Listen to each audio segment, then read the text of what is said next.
Good evening, everyone, and welcome to PCST 2023 here in Rotterdam.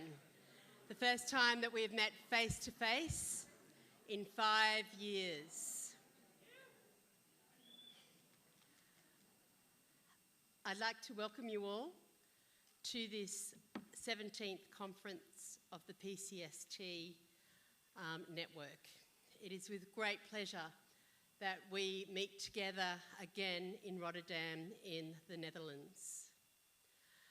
To welcome you here, I would like to first of all invite Dr. Marina Joubert, who is the chair of the program committee and who has done an extraordinary job working very late and very early to put together the program for PCST 2023. Please join with me in thanking Marina Joubert.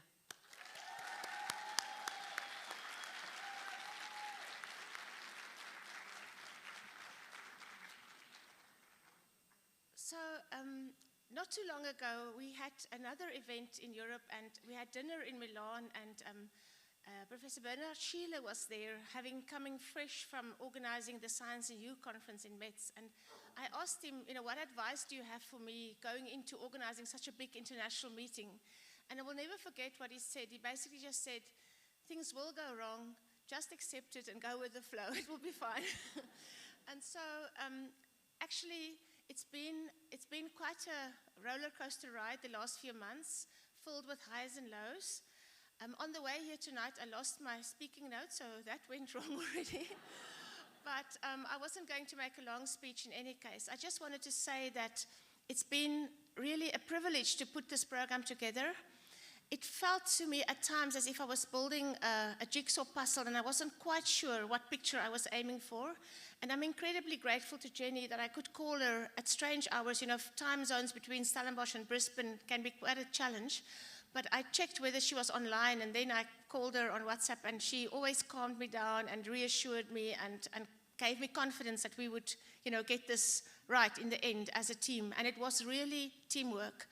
I really appreciate the support of all the members of the PCST Scientific Committee, especially the Program Committee. It's very dangerous to mention names, because who do you mention, who do you leave out? Every person played a role.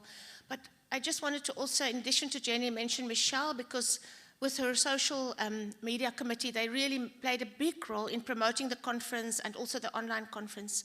And then in terms of the local organizing committee, since we met about a year ago here in Rotterdam for a planning meeting, and over the past year, Anna Dijkstra has been amazing. Carolina Wehrmann, you've really played such a big role. It's been Fred Balfert and Frans van Dam and Laurens Landeweert. And then I have to make a special mention for Lisbeth de Bakker, who took charge of the pre-conference day today. Fantastic series of workshops and events, and just took that whole burden from our shoulders.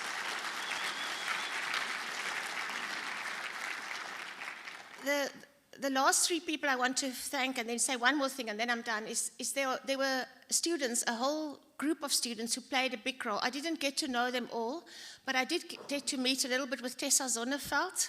Don't know, Tessa, if you are here, you can maybe put up your hand. She helped a lot with the pre-conference program. And then on my side in South Africa, I could not have done this without two of my own postgraduate students, Lily Rademan and Linka Maritz. I think many of you had emails from Linka as well. Thank you very, very much. Of course, the main person in the local organizing committee was Anna Dijkstra, who was just phenomenal throughout, also supportive, reassuring, always available, never got impatient. We exchanged so many emails, and that was really amazing. So I just want to say one last thing. It is a bit of an end of an era for me. I'm stepping down from the committee after many, many years. It's been a privilege, a pleasure, a special opportunity. I will obviously remain a member of the network. I will still see you at future conferences. This network has been life-changing for me in so many ways. And putting this conference program together gave me a ringside seat into what's happening, really happening in practice and research in science communication labs and centers and research around the world. And I have so many ideas now for future collaborations and things I want to do with so many of you. I think I'll need about 3 lifetimes to make it all happen, but I definitely will be in touch with many of you, because it's a rich and fantastic celebration of science communication research and practice. So all that's left for me to say is make the most of this amazing gathering of practitioners and researchers. Please support all the sessions. Try to stay as much as you can. It's going to be hard to choose which sessions to go to, but I hope that we will all go away with new inspiration and new ideas and fantastic future collaborations. Thank you very much.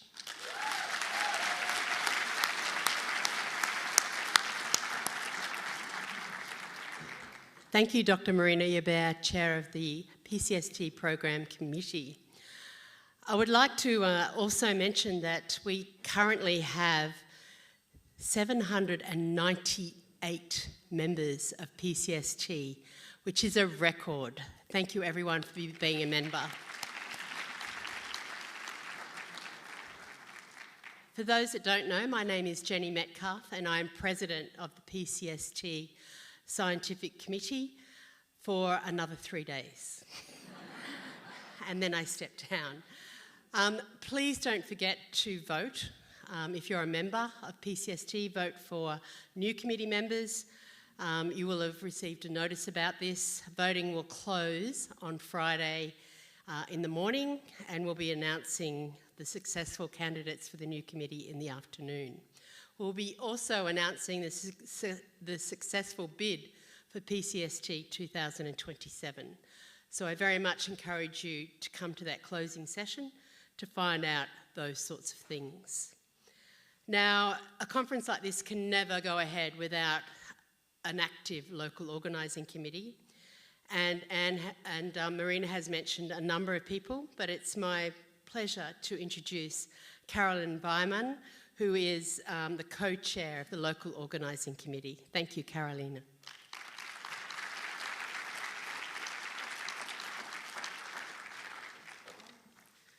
So, welcome to everyone. It's really a pleasure to have you all here. It's for me, we worked as a local organizing committee. We worked very hard to have you all here, and we couldn't wait till everyone, till this moment would be here, and I really enjoy it. So thank you for being here, and let's start. Not only the local organizing committee was a special local organizing committee, because a lot of people within this science communication community in the Netherlands participated. So not only one university, but representatives of almost all universities, and a lot of parties involved in the science communication practice. So I really look forward to this conference, and it is really a special conference for all of us, I think. Over 685 people will participate from 55 countries, and of course that wouldn't have been possible without our partners and sponsors who provided generous funding and enabled a lot of people to be here. A special welcome to the people, all the delegates participating in PCST for the first time, because it's welcome to the conference and to the network. Personally, I have had the pleasure of being at the second PCST conference ever, organized in 1991. This was my first PCST conference, and it was such a great experience that I'm happy to be part of this community, and that I'm in this role at this moment. Today you have participated in one of the 16 workshops, and Marina already referred to Lisbeth and to Tessa for the excellent work they did on preparing this, pre-conference. Let's see what I prepared myself. As you know, some of the meetings took place in nice locations. There were 3 museums, and these museums, the Natural History Museum, the Tax and Customs Museum, and the Maritime Museum will be open until the next weekend for everyone, but a lot of other museums within the Netherlands as well. So show your badge and ask if you, you will be allowed to visit the exhibitions for free. Today, most of you could have the opportunity to discover and enjoy Rotterdam. It's perhaps you had a small taste of what Rotterdam is. Some of that will be part of the social program as well. And please enjoy this city because it's a marvelous place to be. I really like it to be here. And but at the same time, I hope you will enjoy, you will spend a lot of time here and not in the city. So, because this is the conference, please be here. And this conference is made for you and shaped by you and by your contributions. So we will have plenary sessions, and there are people from all over the world, from all continents, very interesting speakers. There are going to be lunch sessions and, of course, all those parallel sessions. And for us, it was important to have interactive sessions, a lot of them, with plenty of opportunity to meet and to have experience, exchange insights, and expand your network. So I'm really happy to have you here. Let's say something about the theme, science communication. The theme is creating common ground. As you know, science communication is more urgent than ever, especially considering the major societal challenges we all face and the growing tensions in society. So we think science communication builds much needed bridges between different groups of people, and with, of course, as you know, with all kinds of interests and with different languages. So this is the reason why we selected the theme for this conference, creating common ground. And because science communication, in our perception, is central in bringing actors together and creating common ground to start resolving the major problems of today.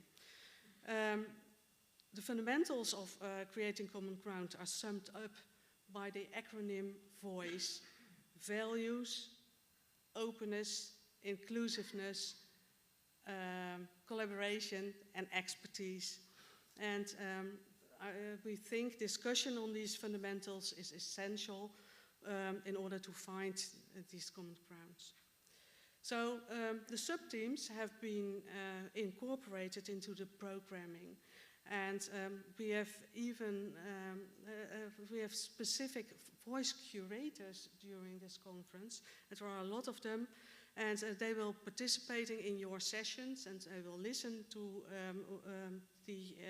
all the information that will be exchanged, to find common threads and essential stories, and they will try to make a nice summary of this.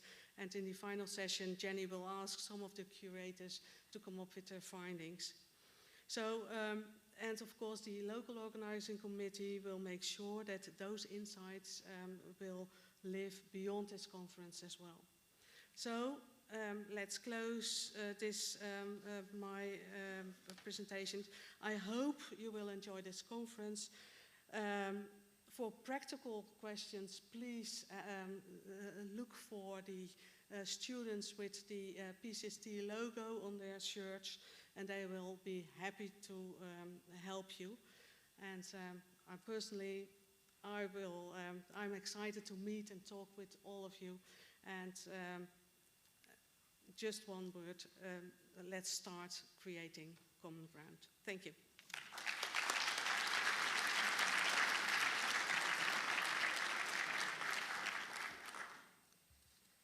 Thank you very much, Carolina.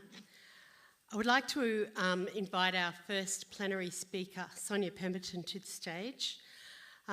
Sonya started at an Australian research institution about 25 years ago called CSIRO, which is the same institution I started with over 33 years ago. She is an award-winning documentary maker, and she has won 5 Eureka Awards. I am a judge in one of those awards, which is in science journalism, and I've been a judge for 10 years, and I think in those 10 years you've won 2 of those awards, including for one of the films that she will talk about tonight. She also is a winner of a US Emmy Award and beat David Attenborough.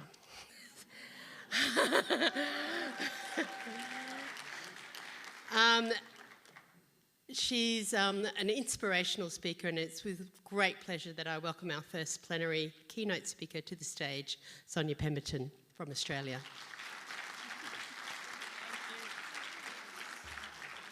Hello, thank you. It's lovely to be here. I'm going to start with a clip. Can we play clip 1, please?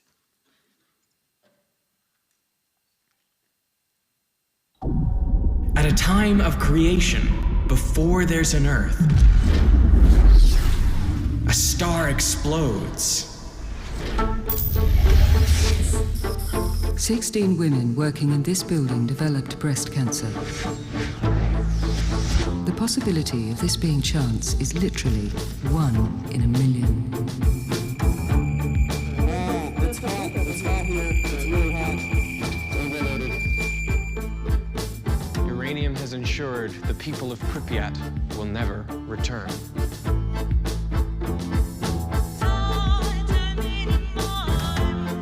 This is what the world looks like without people. Science has uncovered a key to endless youth. It's just this wish to get at the bottom of how life works.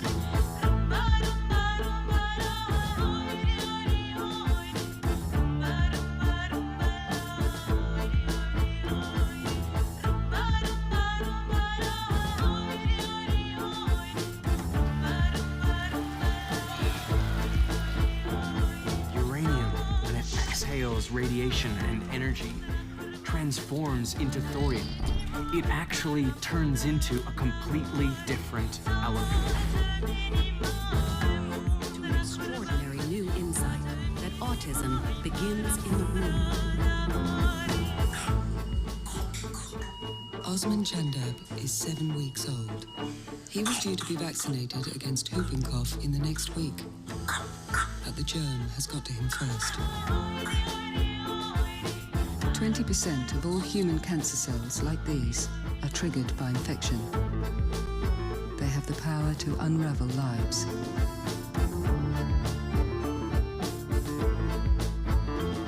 In a matter of 10 hours, she went from playing to dying in my arms. The infection spread from school to school, district to district. This is a nuclear reactor. A quintillion atoms have fission. Men being what they are, wouldn't it really have been better if this thing hadn't been invented?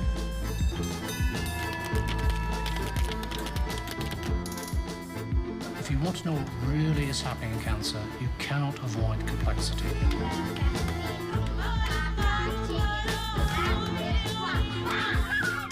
It's not about saying, oh my gosh, I'm afraid, and now that's the end of the conversation. No, that's just the start of the conversation.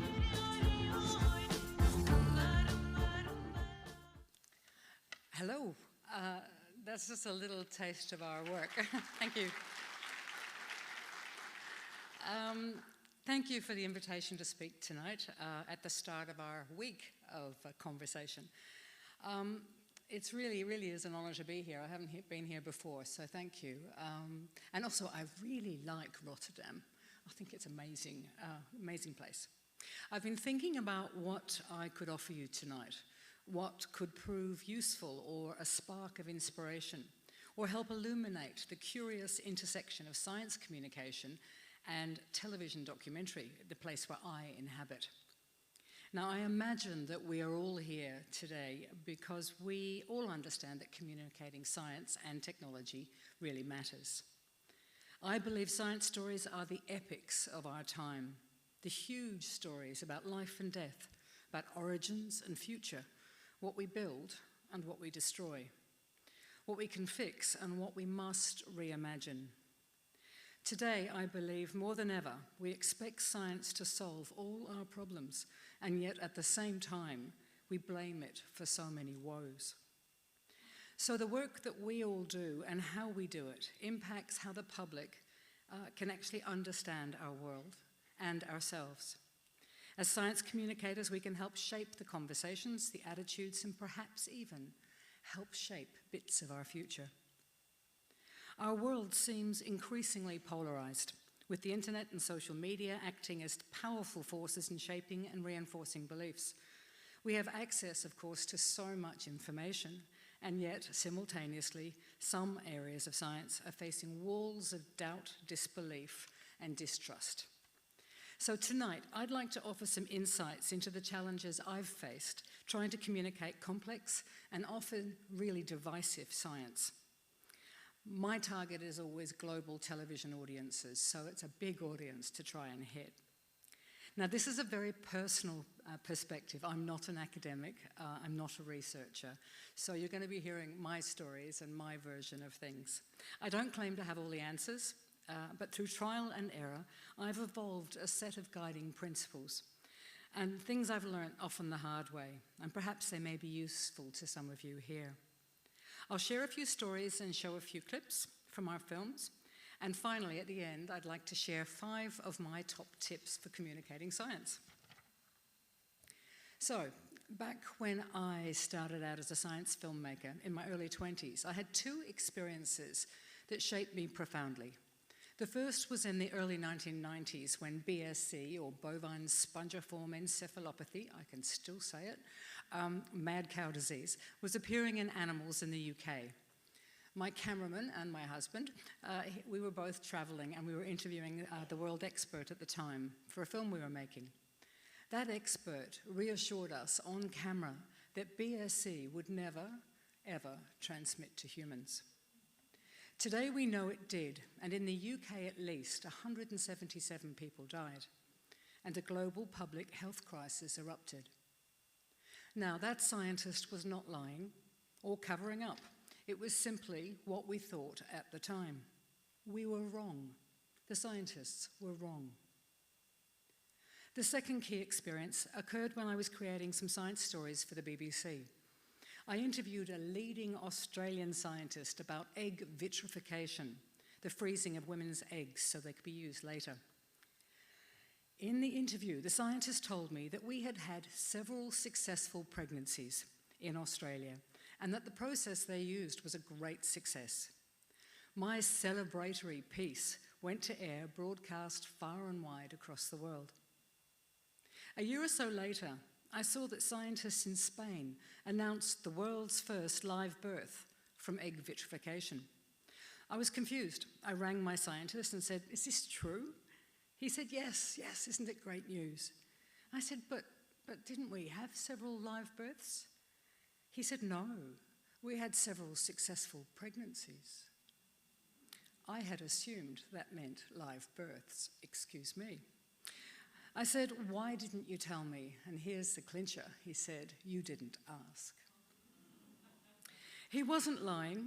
He was being precise and factually very specific. I had made an assumption, and perhaps I'd been allowed to make that assumption. Together, those 2 experiences made me realize, 1, that science changes, 2, that it's dangerous to fall in love with your story and your source, no matter how exalted they are, And I needed to take very great care if I was to become an effective, accurate, and useful science communicator. I have now written, directed, and/or produced over 80 hours of science documentary for international audiences. That's a lot. I have a passion for science. I've made films about so-called nanobacteria from Mars with NASA, films about the definition of life and the scope of the universe, about crude oil and climate change, about sex and cancer-causing viruses, about telomeres and living forever. I've also made 21 short films about viruses. More recently, I made 2 international documentaries about vaccine hesitancy, Jabs, Love, Fear and Vaccines, and I'll show you a little of that in a minute, and another called Vaccines Calling the Shots for the Howard Hughes Medical Institute and PBS Nova in America. Then we released the series Uranium, Twisting the Dragon's Tail, followed by Vitamania, the sense and nonsense of vitamins, both of them starring Veritasium. I don't know how many people here know Veritasium, but Dr. Derek Muller, who has, I think, 14 million subscribers on his YouTube channel now. In 2021, we made Cracking COVID, and last year, 2022, Carbon, the Unauthorised Biography, and I'll also show you a little of that. So as you can probably tell from that list, vitamins, vaccines, climate change, uranium, I have a commitment to telling stories where the science is a bit confusing for the public, where the public often question the science, and where there are arguments and debates and skepticism. And sometimes there are deep and dark and nasty divisions. I'm deeply interested in exploring the intersection between what we know and what we believe. Our films reach tens of millions of people worldwide. They get translated into many languages. They live first on TV, sometimes in the cinema these days, and embark into a new life in schools and universities, and then eventually online. The average lifespan of one of our films is 10 years, because usually by that stage the science is dated. These programs can inform, they can help shape thinking, and sometimes they can make a difference. However, there is a mighty challenge. As a lot of you will know, often science is communicated in a way that speaks primarily to people who enjoy science, who appreciate it, who seek out science. But as we all know, there are many people who do not feel that way. So what I've been grappling with these past years is, how can we better communicate to those who think differently to us? How can we help generate useful conversations with those who dislike, distrust, or even completely dismiss science? How do we go beyond preaching to the choir? Could we show clip 2, please?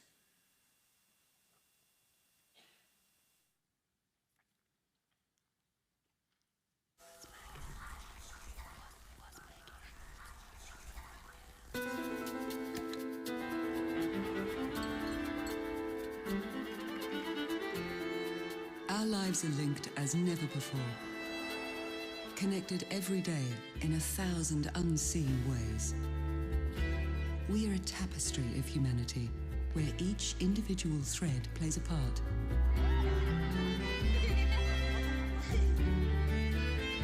But there are dangers in our midst.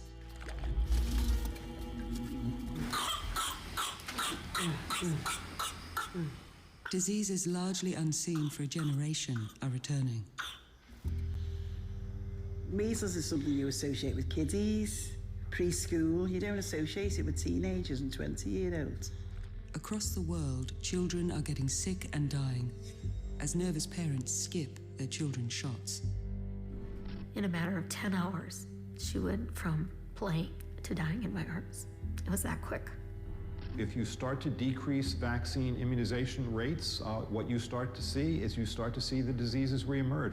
One result could be a veritable tsunami of disease. And yet there are cases of rare and serious vaccine reactions that damage lives and fragile public trust.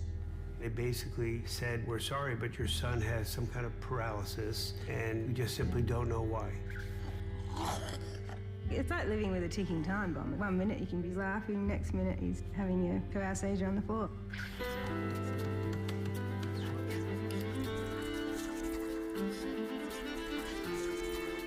How do we decide whether to vaccinate or not?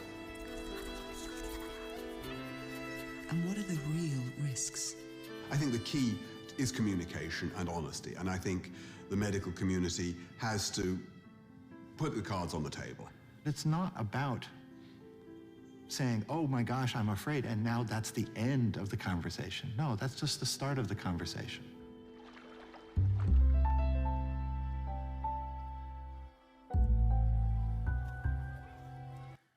When I first started out to make Jabbed, several years before the pandemic, I wanted to make a film that could contribute to an understanding of vaccination, the science behind it.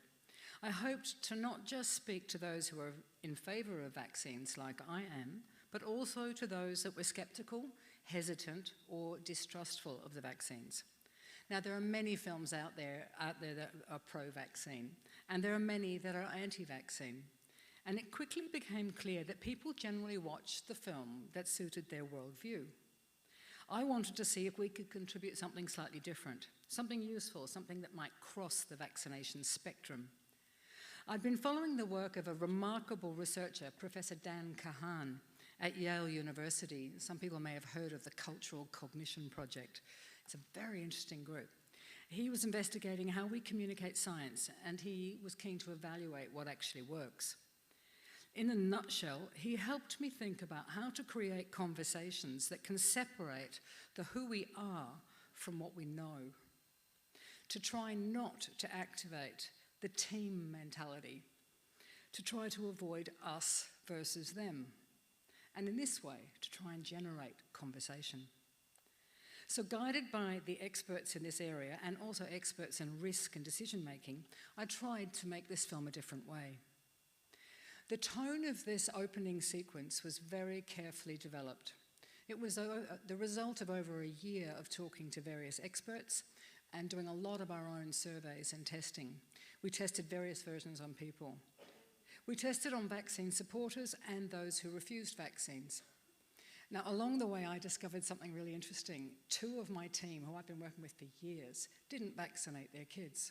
I didn't know this until we started to make this film. And I knew we were going to be on this journey for at least 2 years. Each film takes at least 2, sometimes a lot longer. And I had to make a decision, do they stay on the team? And I decided yes. And I'm very grateful that I did, because their insights really helped shape this film, which I'll explain shortly.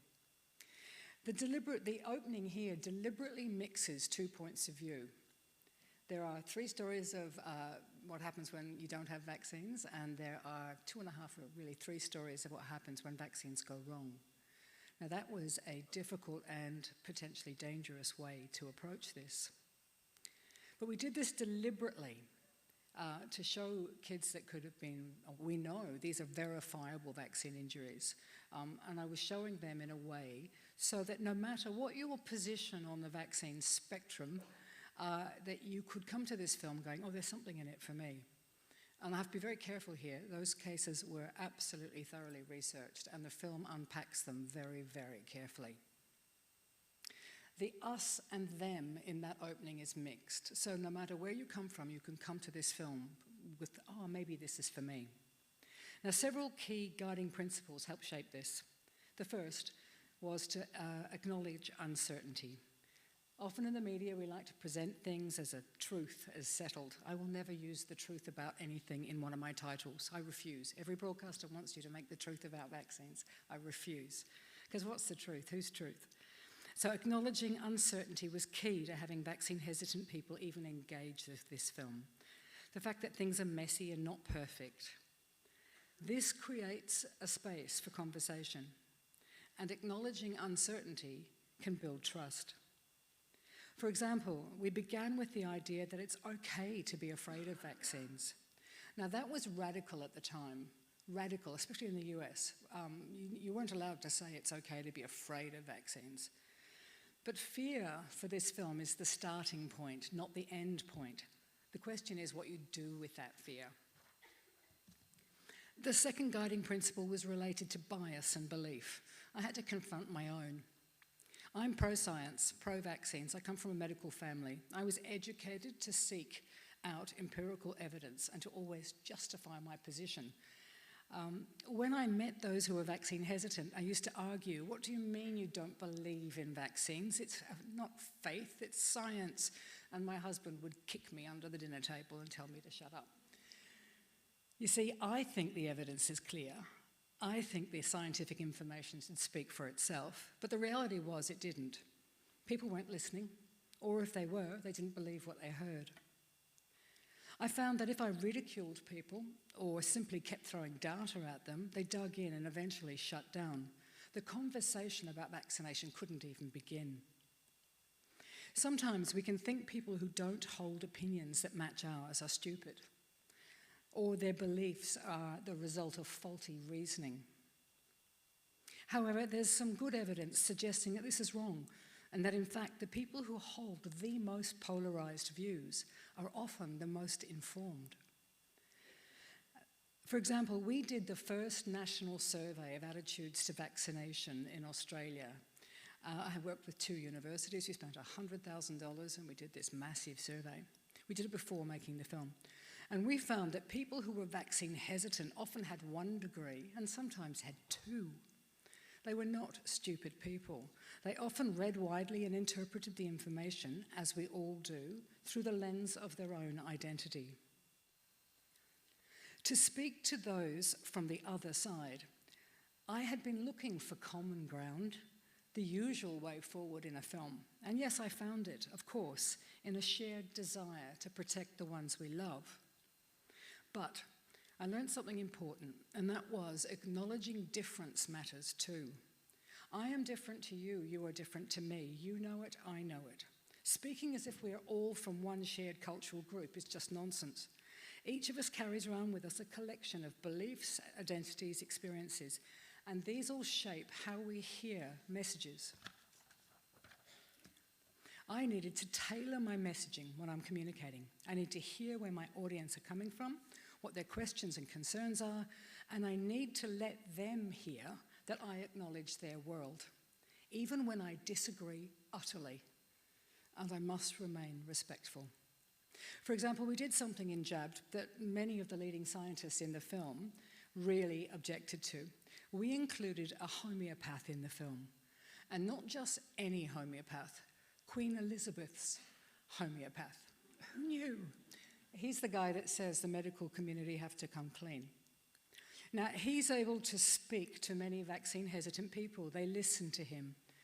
And later in the film, when he says he's in support of vaccination, that it has saved countless millions of lives, he is listened to by those who are skeptical of vaccines. The messengers matter. The third guiding principle, as I'm sure most of you here know, is that more information is not the key to better communication. Audience testing that we did showed that by offering more information made no difference to vaccine-hesitant people absorbing or believing the information or changing their minds. Presenting more information that challenges a person's worldview can force them back into their bunkers and actually harden their positions.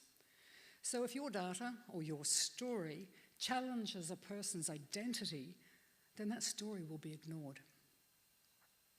We did need to provide information, of course, but how can we speak to the facts without triggering the bias? One technique was to identify and sometimes remove terminology that can trigger resistance. For example, we looked at the word herd immunity in our focus group screenings. What we saw was when we used the term herd immunity, a lot of the vaccine-hesitant parents that were in the room would flinch or look at their watches or check their phones. And we thought, what's going on? What's going on? And this is where my vaccine-hesitant colleagues that were on my team came in and said, oh, Sonya, because those are cliches, those are tropes. Herd immunity it immediately says that you're pro-vax. I'm not going to listen to the film. They turned them off immediately. They rejected the terminology at that moment and so disengaged with the entire film and its message. So what we did was we dropped the words herd immunity, but still showed the concept. Can you play clip 3, please? If the vaccination rates are low, It's not a question of if there will be people infected, but rather how many and how badly.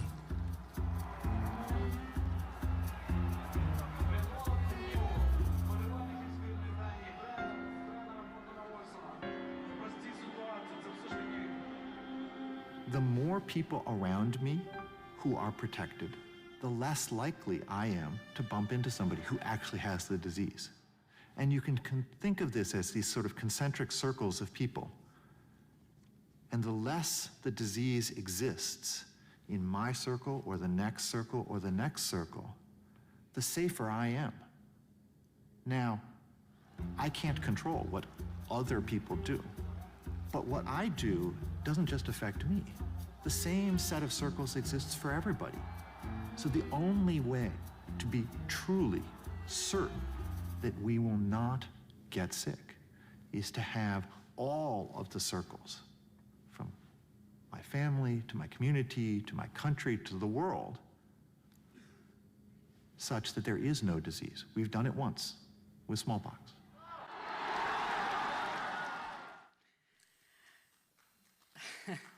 Thank you. That was a tough sequence. So we did audience testing to check if our theory held. Before, the words herd immunity allowed people to switch off. But when we removed the words, so no scientist was allowed to say herd immunity, the trigger point was removed. And they watched. They stayed with us, they didn't fidget, and they engaged with the concept. In fact, afterwards, with our audience testing, we found that they talked about this sequence and were terrified. Thought, good, made the point. So the terminology appeared to signal what group you're from, whether you're for or against vaccines. So we decided to keep focused on the problem. The problem is the diseases and the desire to avoid getting sick, not the terminology. Overall, the 2 vaccine films that we made have reached many millions of people around the world. After one broadcast, medical workers told me of queues around the block a few days later with hundreds of unvaccinated or under-vaccinated families coming in for shots. They had to stay open an extra 3 hours. I've had hundreds of emails from parents who say how the film helped them in their decision to actually vaccinate their child.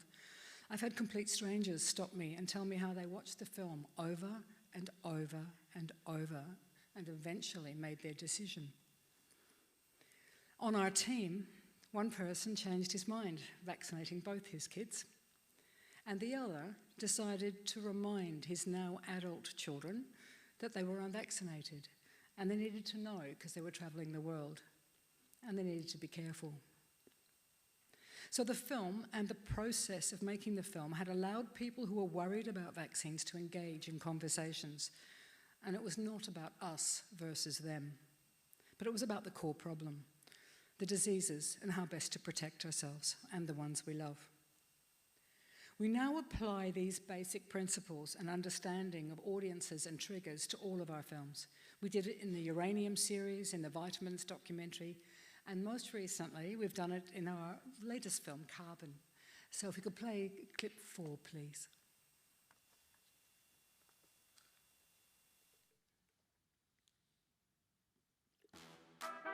If I were to fall in love with an element, it would have to be carbon. Carbon's the life of the party. You'll know when carbon walks in. Carbon's just annoyingly good at everything. Because of carbon energy. Life has become longer, health's better, all because of this sort of free gift. So how did I come to be the most talked about but least understood element on Earth? The levels of carbon pollution have increased dramatically. It's not carbon's fault. Know that carbon dioxide is building up. It's going to lead to coastal flooding, droughts, storms, and we're approaching a tipping point. Carbon is profoundly important in the universe. She is what makes us possible. There's a direct line from the birth of carbon in stars to the birth of us and all of the life around us here on Earth. Wow. I'm a participant in a great unfolding story in the universe. My generation feel viscerally that their future is at stake. Nothing is more urgent to survival than understanding carbon and where she likes to hide. Wherever I find life, it's going to have some carbon chemistry, just the way I do. We have to learn to get along with carbon, and she's very happy to get along with us if we treat her right. Builder or destroyer? Which do you want me to be?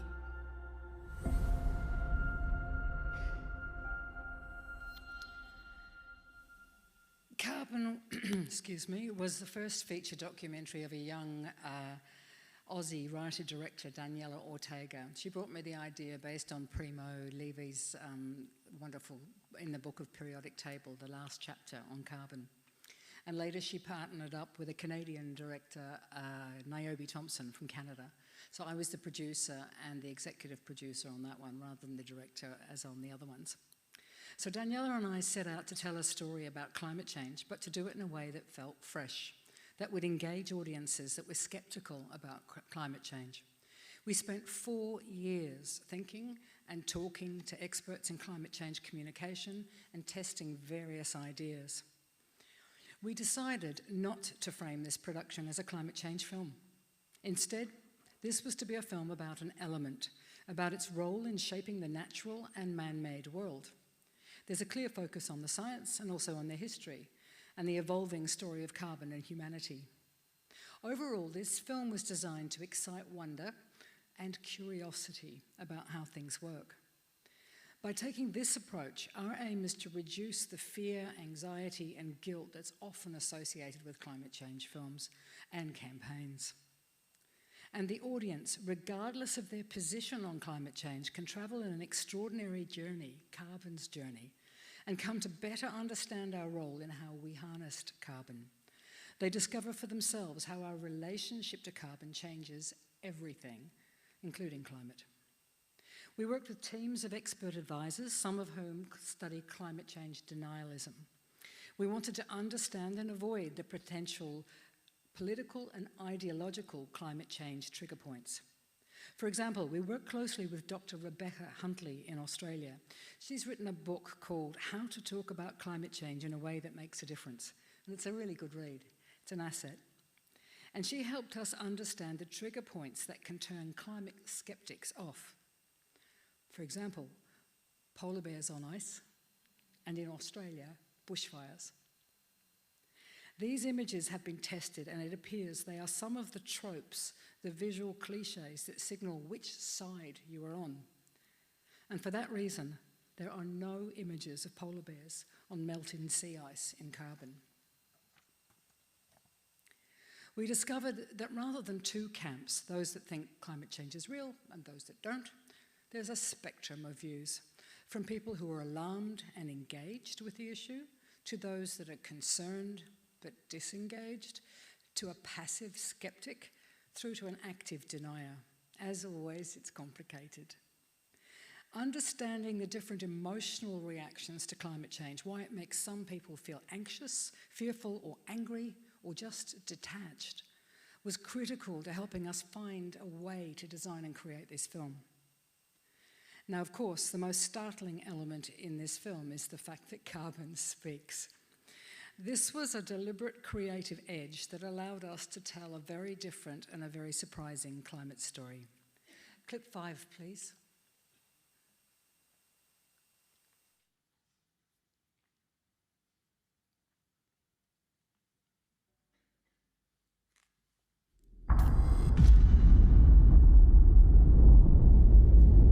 The Big Bang is the beginning of the universe.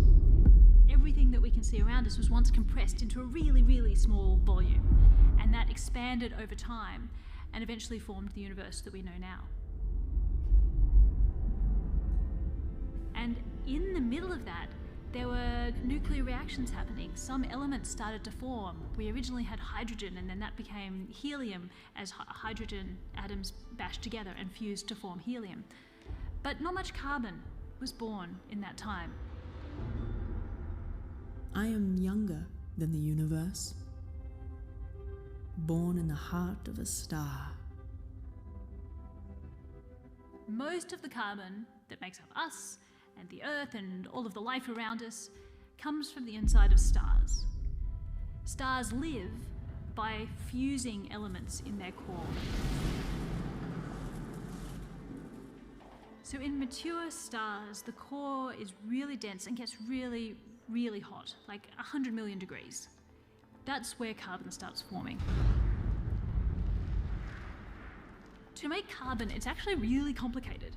You've got to have an unlikely sort of reaction going on. You've got to have two heliums bashed together, which forms beryllium, but that's really unstable. It doesn't last for long. It basically disintegrates as soon as it is born. And in that fraction of a second, a millionth of a billionth of a second when it's still hanging around, it needs to be hit by another helium. And when that happens, then you form carbon. How strange to be created in that violent coincidence. That twist of cosmic fate.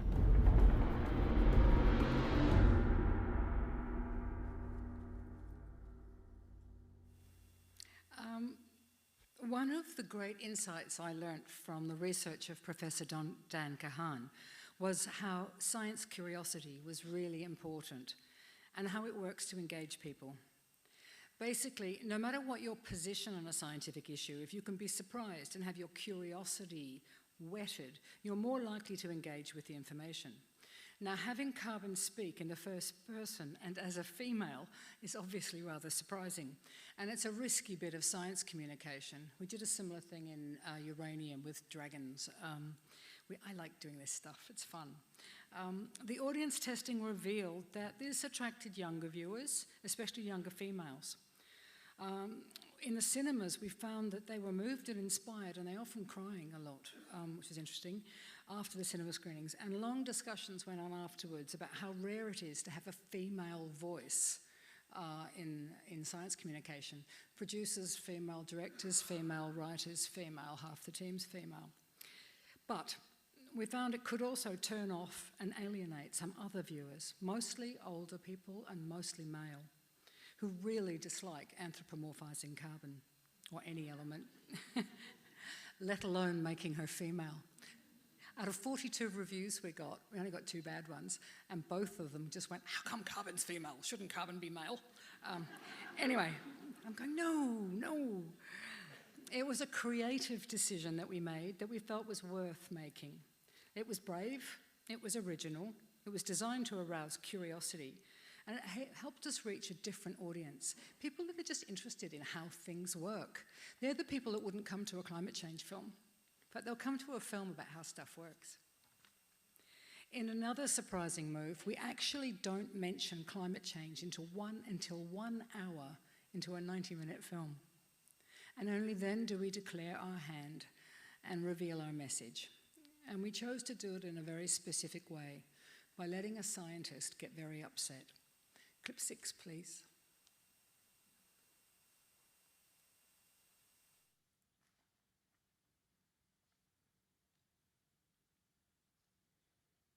This is actually a scientist's worst nightmare. The very thing that we've been trying to talk to people about is actually unfolding right now. And so I think we need to come to terms with these irreversible losses. And I think that's something that I started to come to terms with, realising that we are part of this generation that are witnessing the destruction of the Earth.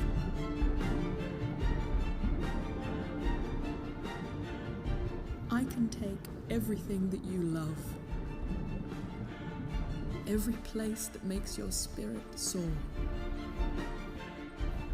And there's no way of really describing it, because it's a profound sense of grief and loss, and something that's infinitely precious is slipping through your fingers, and that's all there is, and it's going to go.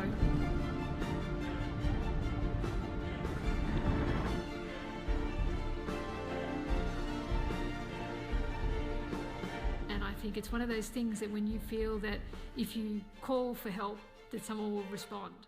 And I think there are moments where I feel like abandoned in that space, and it feels like the bleakest landscape you can imagine. I guess the main thing is, if you think about your life and your kids and your own culture and existence on the planet, and think that that might not be a given.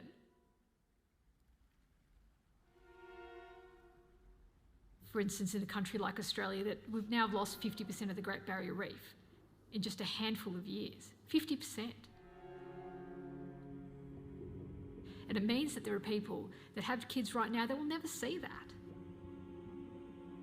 That they'll only learn about that from David Attenborough documentaries or archival footage that exists. And I think that's profoundly sad. It's the largest living organism on the planet, and we're watching it collapse on our watch. And for me, as a scientist, that becomes heartbreaking. Understanding that we're losing things right now, the things that are irreplaceable, things that won't come back. This, of course, was the beating heart of the film, full of emotion and a scientist's plea for awareness and action. Carbon does communicate a lot of complex information, but importantly, it also is designed to help us feel deeply what's at stake and what needs to be done. So by now, the audience know what this film's really about. We've made our stand. But we cannot and do not leave it there. We must be true to the promise we made at the start of the film, that this is not a film just about that and climate. It's a story of an element, carbon. So we move on. We go past the hope of renewables, and we talk about fossil fuel action and the need to vote, and we discover what happens to carbon down the path, millions and millions and millions of years. And we eventually discover that carbon is in effect immortal. We complete her life story. And that's really the key to making it not feel like a climate change film, even though that's encoded in the middle.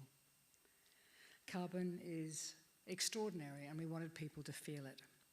If we could play the final clip, please, clip 7.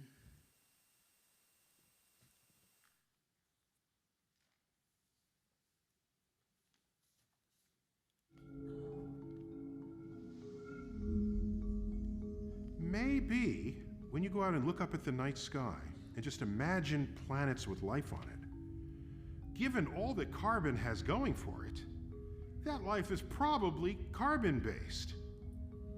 And so rather than think to yourself, gee, I'm not unique, no, say to yourself, gee, I'm a participant in a great unfolding story in the universe, a nuclear story, a chemical story, a biological story, where I have kinship across the cosmos. Because wherever I find life, it's going to have some carbon chemistry just the way I do. Why not use that fact not to feel small, but instead to feel large and feel cosmically connected as never before? Gotta love him, don't you? He's just gorgeous. So what about the impact and reach? Briefly, it's screened first on the ABC, then that's in Australia, CBC Canada, Arte France. It's only been out for about 6 months. It's sold to 21 other countries so far. It's reaching tens of millions of people worldwide. It's screened in cinema, on TV, it's on tour with an orchestra, it's on its way to IMAX. It received lots and lots of wonderful reviews, and those 2 bad ones. It trended on social media for a while. It got tens of thousands of likes and retweets and blah, blah, blah, blah. It rolled out across schools in Canada and Australia, and I believe other countries are picking up the educational packs that come with it. It's so far won over a dozen of the world's top awards for science communication and environmental awards. It also got extraordinary scientific endorsement. Our chief scientist wrote us a lovely rave review, which was so nice. Part of our impact strategy was we worked with Monash University Climate Communication Hub to measure the impact. They also helped us design some of the messaging. In the interim report, that just came out recently, 42% of people understood carbon's role in the carbon cycle and how carbon recycles. 42% when they walked in to see this film, and 86% said they understood it walking out. 4 out of every 5 people who watched the film resolved to reduce their carbon footprint. So the film appears to be inspiring audiences to act. So by all of the usual measures that I use as a filmmaker, this film's a success. But to be honest, personally, I believe that the reach and impact is great, but fleeting. People move on. The film is having a moment, for sure. It's been seen across the world and winning awards, which is just fabulous, and I'm very grateful for all of that. But I really, truly believe that no one film can change everything. I also question the significance of our social media statistics and the money and time that we spent on the impact campaign. I really wish there were better ways to judge the effectiveness of this kind of science communication. I wish we could be even more empirical in our measurement of impact. For me, the way I see it, our film is now part of a bigger picture, a wider communication push across lots of different media using many different approaches, with people like you, people trying to make a difference and making sure that we get out the message about the most vital and biggest issue of our time. I believe together we can make a difference, and I believe we must try. I personally have travelled a tremendous journey making all of these films. A decade ago, I had little awareness of the power of my own blinkers, biases, and belief. I didn't realise how I was accidentally pushing people away by trying to just give them facts. How I played the "whose side are you on" game. How I entangled facts with values and missed communicating the real message of my films. These days, when people say to me they don't believe in vaccines or climate change, my husband no longer has to kick me under the table. I take a very deep breath and I simply ask them, why? And the answers always surprise me. And so we begin a conversation. To finish, I'd like to offer my 5 top tips for science communication. 1, acknowledge uncertainty. Things change, science changes. What was fact 50 years ago, 5 years ago, can change. That's the process of science.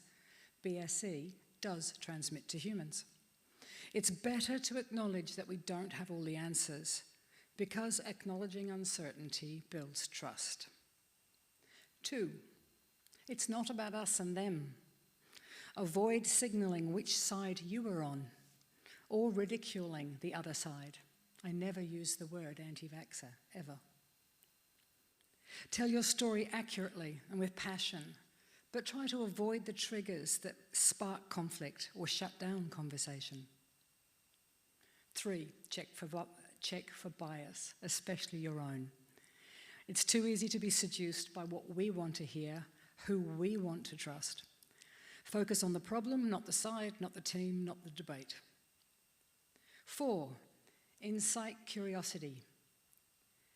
Try to find imaginative and unexpected ways to trigger curiosity, to surprise the audience so they can hear it fresh. Use narrative, emotion, humour, metaphor, music. Be brave. Try risky science communication. And 5, and this is our company motto, embrace complexity. Science, like life, can be messy, complex, and extraordinary.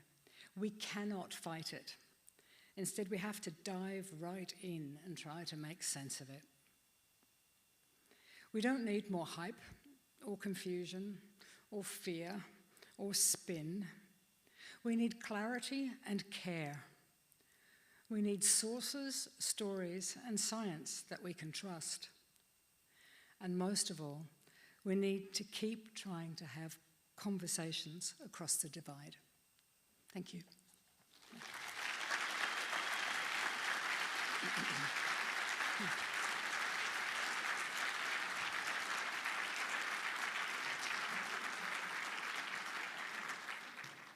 Thank you very much, Sonya Pemberton, for a fabulous opening talk. I've asked 2 very proficient and also award-winning people to join us on stage. Right next to me is Professor Massimiliano Bucchi, who is a member of the Scientific Committee and also an award winner with his books, including one called Newton's Chicken, The Science of Cooking. Next to him is Professor Lloyd Davis from Otago University, who is also an award-winning filmmaker, winning quite prestigious international awards. You can read about both of them on Wikipedia, unlike me. I've asked them to provide a response to Sonya's talk. So I'll start with you, Massimiliano. There is a microphone in front of you. Thank you. Actually, after having listened to Sonya, my real question would be, can we see the rest of the film? Now, my question is, I have a symmetrical question about the representation of audiences and the representation of scientists. You are very careful about audiences. You seem to be very careful and very thoughtful about audiences, which is rare, unfortunately, in science communication. During the pandemic, for example, we have seen a lot of ideological representation of audiences. People are all anti-vax, people are all anti-science, so why bother to communicate science in a good and in a clear way? So I wanted to ask you about your representation of the audiences, if you can say a bit more, also because you said you try to be, in some sense, as neutral as possible, but at the same time, one of the measures of your success is people changing their mind. So this is about audiences. I was also very curious about how you represent scientists. How do you select? You seem to choose scientists who represent themselves very informally, young people, never in the context of a laboratory, at least in the example you have shown. So if you could, I think this is a crucial point for the argument you were making. Who's speaking in the name of science? In regard to the audiences, first of all, we do a lot of market research. In fact, my team, this is a good tip, by the way, my team, before you're allowed to start doing any proper research on a film, you have to do a market research document. So let's say we want to do artificial intelligence. The very first thing we do is how many other films are out there, who did them, how long ago, what did they cover? We have a little sheet that we use and fill it all in. And that gives us a real sense of what's already out there. And then we do a lot of research into the spectrum of views on something. And then I select the audience. So for example, with vaccines, there's one set of research, I think it's Rebecca Huntley's from memory, that said there are 5 groups of people in the vaccine spectrum. This is just one way of classifying it. From the unquestioning acceptor, to the questioning acceptor, to the delayer, to the hesitant, to the refuser. So, and we chose these 3. So I was very clear that these 3 were the audience. And then I did a lot of research into that group. Why are they hesitant? What are their fears? What do they watch? And so I don't bother with the refusers because that's about 1.82% of at least the Australian population, and I think it's the same in the US. And also there's a lot of research to suggest that you can't make a difference there. So I leave that alone, and I go for this group. And I leave the unquestioning acceptors over here as well. What was really interesting in the course of making that film is I moved. I moved from being an unquestioning acceptor to being a questioning acceptor. I didn't expect that. So my bias was I'm from a medical family, bang, you know, I moved a little bit. And I think that's okay. So really identifying the audience and then making sure we're speaking to that audience. And everything we do is with the audience in mind, and then testing against that audience, bringing them in, small informal groups, proper survey groups, all of that. Does that answer your question?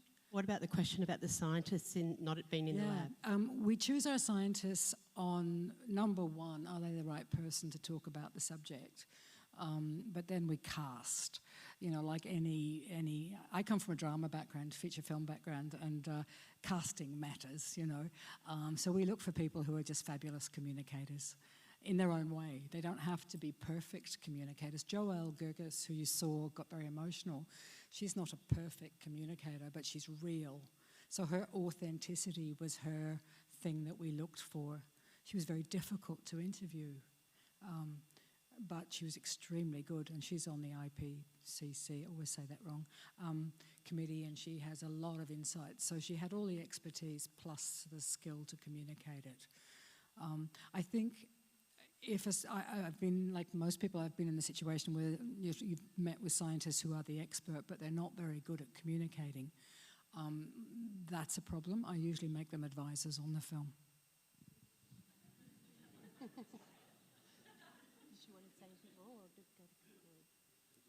Lloyd? It's on automatically. Oh, fantastic. Well, thank you very much, Sonya. And I had told her beforehand that I was going to ask some really pointed questions. And I want to show that I actually listened to the talk by, first of all, acknowledging the uncertainty of my doing that. And I'd like to focus on what you said in the summary, which was that you need to be creative in telling these stories. And you used the word humor. And yet, when I looked at the introduction to Jab, there was a complete dearth of humor. And the reason that I ask you this is that we've done some research on how to engage people in videos and science videos and so forth. And it shows that people that don't really care about the science are much more engaged when you use humor and make it entertaining. But at the same time, they don't get the message because they treat it as being frivolous. So do you have a reason why you didn't use humor? Was it a deliberate choice? Absolutely. Firstly, I'm really bad at humor, so it's not my strength. I'm accidentally funny, and my whole family give me a lot of shit about that. But I'm not. I have friends who are comedians. I've been to a lot of science comedy. I go and listen to it and watch it. I can't do it, so I'm playing to my strength, to be honest. Also with the vaccine film, I don't think it would be appropriate for me in a serious 90-minute film that's going to deal with 8 children who die or are damaged.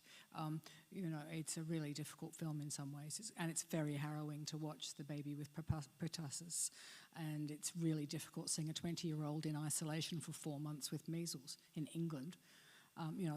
There's some serious stuff. Are there some funny moments? Yes.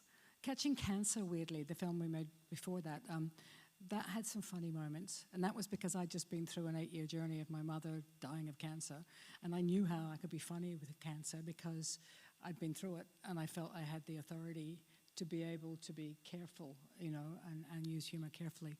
So it's not my default place. I've done a musical. I've used music. I wrote Vitamania as an entire musical with Tim Minchin and Amanda Palmer helping me, and that was cool, but nobody would fund it because they were going, how can you do a science musical? So if anyone else gets to do a science musical, I'll be very jealous. But humor, maybe that's on my wish list. I can see it on YouTube, and the people that I follow a lot, they use a lot of humor, and that's great. It's just not my strength. Any other questions or comments from Lloyd or Massimiliano? I wanted to ask you about quality. What are the dimensions of quality? You clearly aim at making something of high quality, but what do you recognize? Both in the clips and in your presentation, you mentioned this term conversation, like sparking or stimulating the conversation. Is that an indicator of quality for you? Is it an indicator of success? Not so much persuading people, but stimulating the conversation about a certain topic? Yeah, it's a really good question. Firstly, just quality in general, to me that means excellence in form, and so I think tiny little films or 3-minute fabulous videos that are done beautifully, I call them little gems. There's little gems all out there that are just beautiful little films. And then there's the great big huge, BBC incredible high quality multi-million-dollar budgets, that what we call premium. My films fall into that brand of premium because we're able to get enough money to fund us for years, because it takes years to make these things. So I think quality is nothing to do with duration or budget. I think quality is to do with the success in storytelling. And that storytelling can be done through animation or through comedy or through whatever. If you've successfully communicated what you set out to communicate and you've got people thinking about what you want them to think about, then to me that's a quality piece of science communication.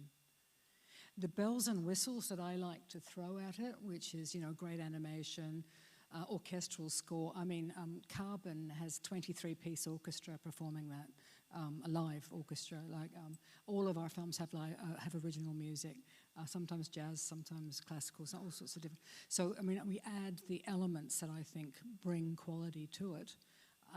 And if I have the budget, I will try and raise the production values as high as I can. But that doesn't define quality to me. Last question from you, Lloyd. Oh, I've got about 100 here. I'd better be a pointed one then. One of the things about, and I'll try and merge two. So one of the things about science communicators, and I think it is oftentimes seen as our role is not to be messiahs for science, but to be conduits. Whereas I think a documentary maker is much more, here's the unpacking of all the information, and this is the story I want you to get out of this. And I think there's something to be learned from documentary making for us as a group of science communicators, in that it's not enough to be a conduit or a translator of science. Would you agree with that? I think we need every science translator we can get, because the world's in trouble, and we've got lots of big science stuff we have to deal with. So the more people that are good science communicators and science translators, the better. I do think storytelling is enormously important. We don't make advocacy films. Some people make documentaries that are advocacy films. We have an agenda, and I'm very clear about that. We have a purpose. I want to make useful films. That's what I want to do. They've got to be useful. And I'm just going to make pretty films. They've got to be useful. You've got to be able to walk away and go, I didn't know that. And I dare anyone to watch the whole of Carbon and think they know all of it, because there's so many different bits. So it's not an advocacy film, but it's a film that helps you understand something. That's my personal thing. But isn't there a contradiction in that you just said that your impact is fleeting, as if what you want is not for people to get the information and go from 42% to 85%, but that they change their lives, that you change their behavior. And jabbed, absolutely. Yes. Absolutely. That was a measure of success, yes. And vaccination rates went out across the country, and the government changed the rules. And we had actual systemic change happen from that film. So that's another way of measuring success. Okay, and in the Carbon film, you said that carbon is immortal, but is the idea that we are immortal part of that? Because one of the things that I see with communicating, especially the topics that you choose to communicate, is that they're interesting, but the dread behind it, and if you don't act in particular ways, is there, like climate change, vaccines, and so forth. It seems to me that the audience turns off, a big part of the audience, if they feel that this is just more doom and gloom, and that you need to give them hope. And yeah, we did all of that. I mean, that's sort of kind of textbook.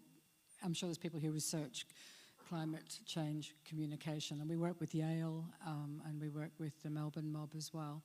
And they said to us, absolutely, you know, the time of, I made a film called Crude, The Story of Oil, with Richard Smith 10 years ago now, and that was, we allowed that to go down.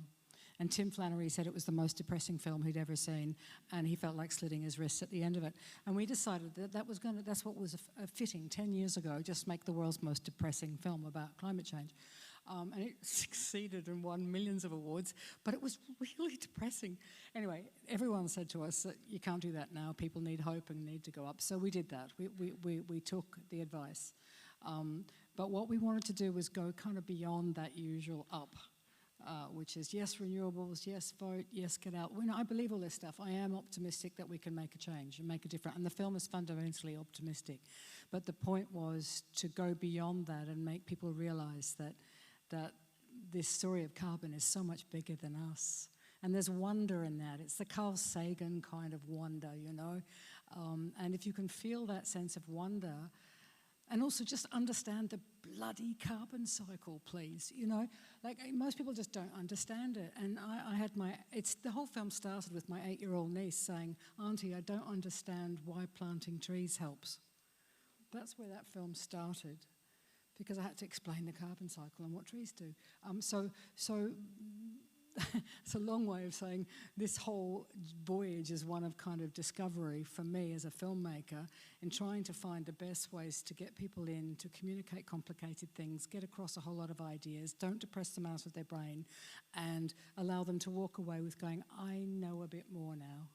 I feel better equipped to move through my world at the moment. And that's all I can hope to do. And when I say that its effect is fleeting, I guess I'm trying to be honest in this community. You know, if I'm pitching the film, I'm not going to say that. But I really want to be honest about the ephemeralness of this. And maybe it's because I'm getting older and wiser and have made a lot of films now, that we can't expect it all to be on us, that we're going to, we have to do it as a community, we have to do it as a group, we have to all put little bits of the puzzle together, and hopefully the world out there, we know it's working, people are changing. You know, the climate denialism of 10 years ago is not the climate denialism of now. You know, hello, we've done good, we can keep doing good. We just got to get a move on. I think that's a wonderful...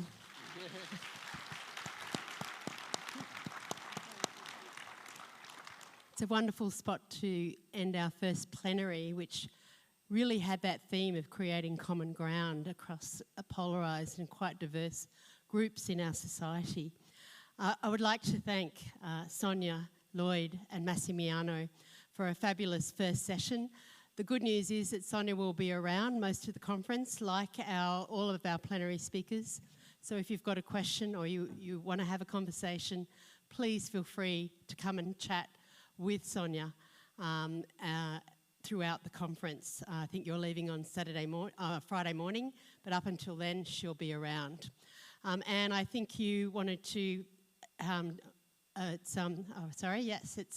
Carolina is going to do a final thing here about giving some presents to our speakers.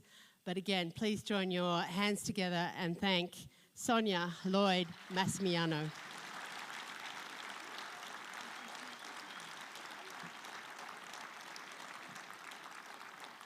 And we'll see you tomorrow morning at 8:30 sharp when we have the Minister for Science, the Dutch Minister for Science, talking in our second plenary.